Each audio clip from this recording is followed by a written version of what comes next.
All right, y'all. So let me sip some of this coffee. This is probably the last chapter. I'm on page. This page I'm on is page 193, and I'm going to 206. So I have like 13 pages.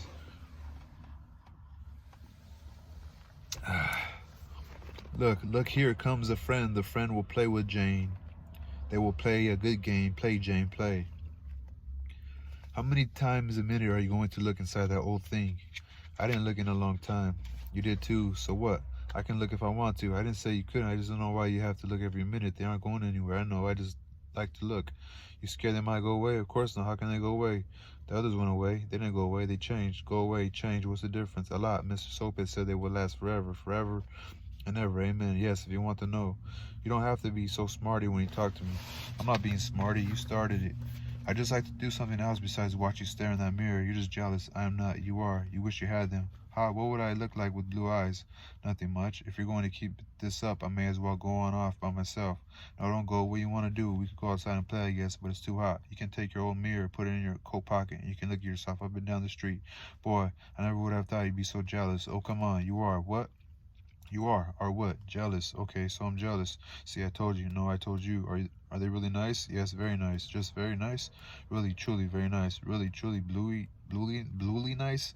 Oh, God, you're crazy. I am not. I didn't mean it that way. Well, what did you mean? Come on, it's too hot in here. Wait a minute. I can't find my shoes. Here they are. Oh, thank you. Got your mirror? Yes, dearie. Well, let's go then. Ow, what's the matter?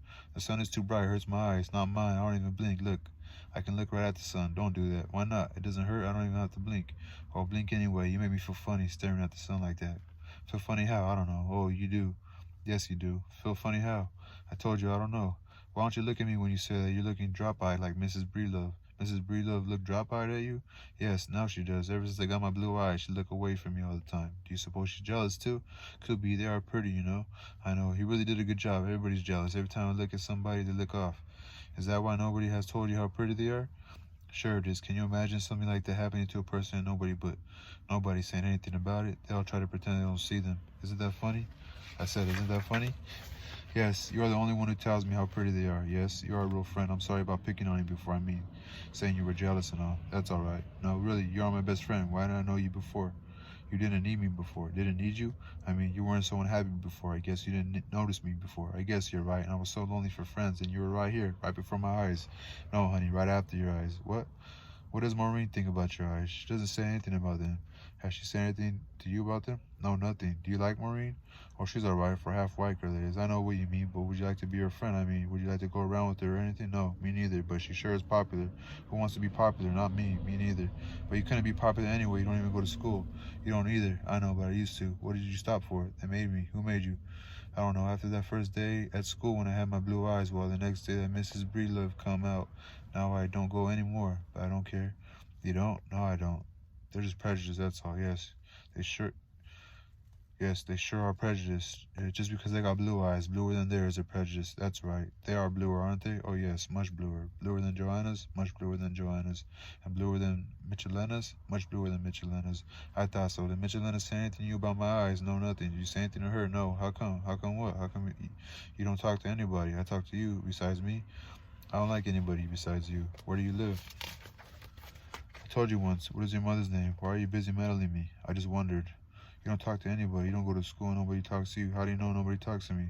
They don't. When you're in the house with me, even Mrs. Brito doesn't say anything to you, ever. Sometimes I wonder if she even sees you. Why wouldn't she see me? I don't know. She almost walks right over you. Maybe she doesn't feel good. Doesn't feel too good since Charlie's gone.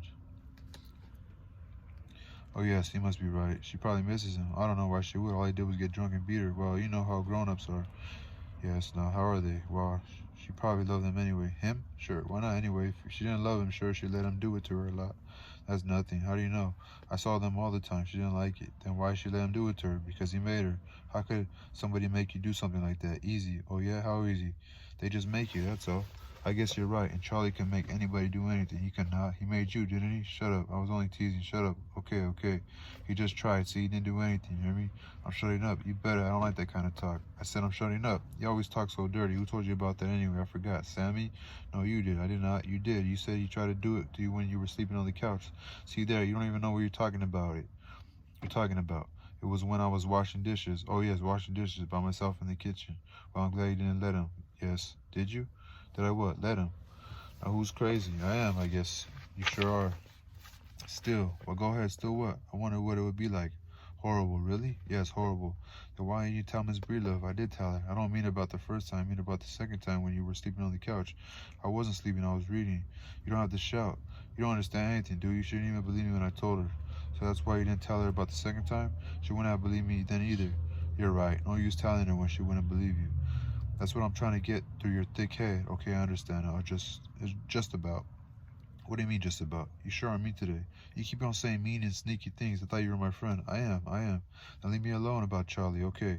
There's nothing more to say about him anyway. He's gone anyway. Yes, good riddance. Yes, good riddance. And Sammy's gone too. So there's no use talking about it. I mean, them. No use at all. It's all over now, yes. And you don't have to be afraid of Charlie coming at you anymore. No, that was horrible, wasn't it? Yes. The second time too. Yes. Really, the second time too? Leave me alone. You better leave me alone. Can't you take a joke? I was only funny. I don't like to talk about dirty things. Me neither. Let's talk about something else. What will we talk about? Why, your eyes. Oh, yes, my eyes. My blue eyes. Let me look again. See how pretty they are? Yes, they get prettier each time I look at them. They are prettiest I've ever seen. Really? Oh, yes. Prettier than the sky? Oh, yes, much prettier than the sky. Prettier than Alice and Jerry's storybook eyes? Oh, yes, much prettier than Alice and Jerry's storybook eyes. And prettier than Joanna's? Oh, yes, and bluer, too. Bluer than Michelena's? Yes, are you sure? Of course I'm sure. You don't sound sure. Well, I am sure, unless what? Oh, nothing. I was just thinking about a lady I saw yesterday. Her eyes were blue, but no, not bluer than yours. Are you sure? Yes, I remember them now. Yours are bluer. I'm glad. Me too. I hate to think there was anybody around with bluer eyes than yours. I'm sure there isn't. Not around here anyway. But you don't know, do you? You haven't seen everybody, have you? No, I haven't. So there couldn't there? Not hardly, but maybe. You said around here. Nobody around here probably has bluer eyes. What about someplace else? Even if my eyes are bluer than Joanna's and bluer than Michelena's and bluer than the ladies you saw, suppose there's somebody way off somewhere with bluer eyes than mine. Don't be silly. There could be, couldn't there? Not hardly. But suppose a long way off in Cincinnati, say there is somebody whose eyes are bluer than mine. Suppose there are two people with bluer eyes.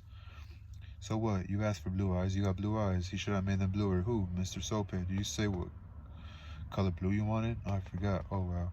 Look over there at that girl. Look at her eyes. Are they bluer than mine? No, I don't think so. Did he look real good? Yes. Here comes someone. Look at his. See if they're bluer. You're being silly. I'm not going to look at everybody's eyes. You have to. No, I don't. Please, if there is somebody with bluer eyes than mine, then maybe there is somebody with bluest eyes. With the bluest eyes. The bluest eyes in the whole world. That's just too bad, isn't it? Please help me look. No. But suppose my eyes aren't blue enough. Blue enough for what? Blue enough for, I don't know. Blue enough for something. Blue enough for you. I'm not going to play with you anymore. Oh, don't leave me. Yes, I am. Why, are you mad at me? Yes.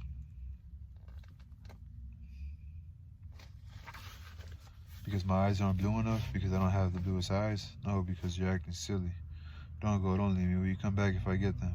Get what? The bluest eyes. Will you come back then? Of course I will. I'm just going away for a little while. You promise? Sure, I'll be back right before your very eyes. What? I thought Pacola was the regular one speaking. Because there's italics. Yeah, so I think they're speaking of Pacola, the one that her dad did that to her. So there's like italics. I thought italics was the other girl who wanted blue eyes, but in regular writing, now it's because my eyes aren't blue enough because I don't have the bluest eyes. So anyway, we're going back to narration now. The whole time we were in this dialogue between the two girls. So it was, a little black girl yearns for the blue eyes of a little white girl, and the horror at the heart of her yearning is exceeded only by the evil of fulfillment. We saw her sometimes, Frida and I, after the baby came too soon and died. After the gossip and the slow wagging of heads, she was so sad to see. Grown people looked away, children, those who were not frightened by her, laughed outright. The damage done was total. She spent her days, her tendrils, sap green days, walking up and down, her head jerking to the beat of a drummer so distant only she could hear. Elbows bent, hands on her shoulders, she flailed her arms like a bird in eternal, grotesquely futile effort to fly. Beating the air, a winged but grounded bird, intent on the blue void it could not reach, could not even see, but which filled the valleys of the mind. We tried to see her without looking at her, and never went near. Not because she was absurd or repulsive, or because we were frightened, but because we had failed her. Our flowers never grew. I was convinced that Frida was right, that I had planted them too deeply. How could I have been so sloven? So we avoided Pacola Breedlove forever, and the years folded up like pocket handkerchiefs. Sammy left town long ago. Charlie died in the workhouse. Mrs. Breedlove still does housework, and Pacola is somewhere in that little brown house she and her mother moved to on the edge of town, where you can see her even now once in a while. The bird-like gestures are worn away to a mere picking and plucking away between the tire rims and the sunflowers, between the Coke bottles and the milkweed, among all the waste and beauty of the world, which is where she herself was. All of our waste which we dumped on her and which she absorbed, and all of our beauty which was hers and first which she gave to us. All of us, all who knew her, felt so wholesome after we cleaned ourselves on her. We were so beautiful when we stood astride her ugliness. Her simplicity decorated us, her guilt sanctified us, her pain made us glow with health. Her awkwardness made us think we had a sense of humor. Her inarticulateness made us believe we were eloquent. Her poverty kept us generous. Even her waking dreams we used to silence her own nightmares, and she led us, and thereby deserved our contempt. We honed our egos on her and patted our characters with her frailty and yawned in the fantasy of our strength. A fantasy it was, for we were not strong, only aggressive. We were not free, merely licensed. We were not compassionate. We were polite, not good, but well-behaved. We courted death in order to call ourselves brave and hid like thieves from life. We substituted good grammar for intellect. We switched habits to simulate maturity. We rearranged lies and called it truth, seeing in the new pattern of an old idea the revelation of the word. She, however, stepped over into madness, a madness which protected her from us simply because it bored us in the end. While some of us loved her, the Maginot Line, and truly loved her. I'm sure he did. He, at any rate, was the one who loved her enough to touch her, envelop her, give her something of himself to her, but his touch was fatal, and the something he gave her filled the matrix of her agony with death. Love is never any better than the lover.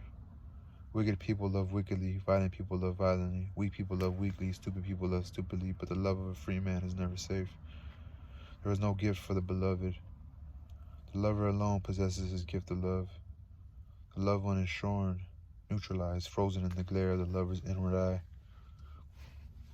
And now when I see her searching the garbage for what? The thing we assassinated. I talk about how I did not plant the seeds too deeply, how it was the fault of the earth, the land of our town. I even think now that the land of the entire country was hostile to marigolds that year.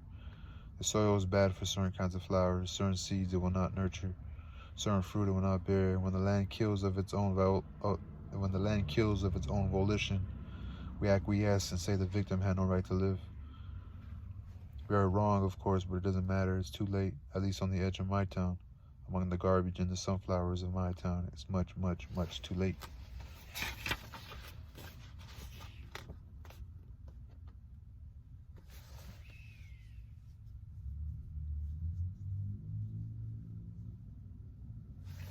Damn, this is crazy, man. So I'm not sure, was Piccola the one whose family lived by those three prostitutes, and one was called the Maginot Line? I think she was the one, because I think those two sisters live elsewhere, and Piccola was the one that that's crazy. I'm not sure if Piccola was the one that wanted the bluest eyes. Somebody write it in the comments. Was it Piccola the one that wanted the blue eyes? You know? Yeah, that's crazy. Because that last conversation she was having, she was kind of like, it was like a very crazy conversation, just wanting blue eyes. Like, it was crazy. Man, this is a great book for females. For all females to read this shit, man. Especially like, if you're like a rape victim or a victim of any type of I don't know. This is a fucking good book. Very good book. All right, yo. Thanks.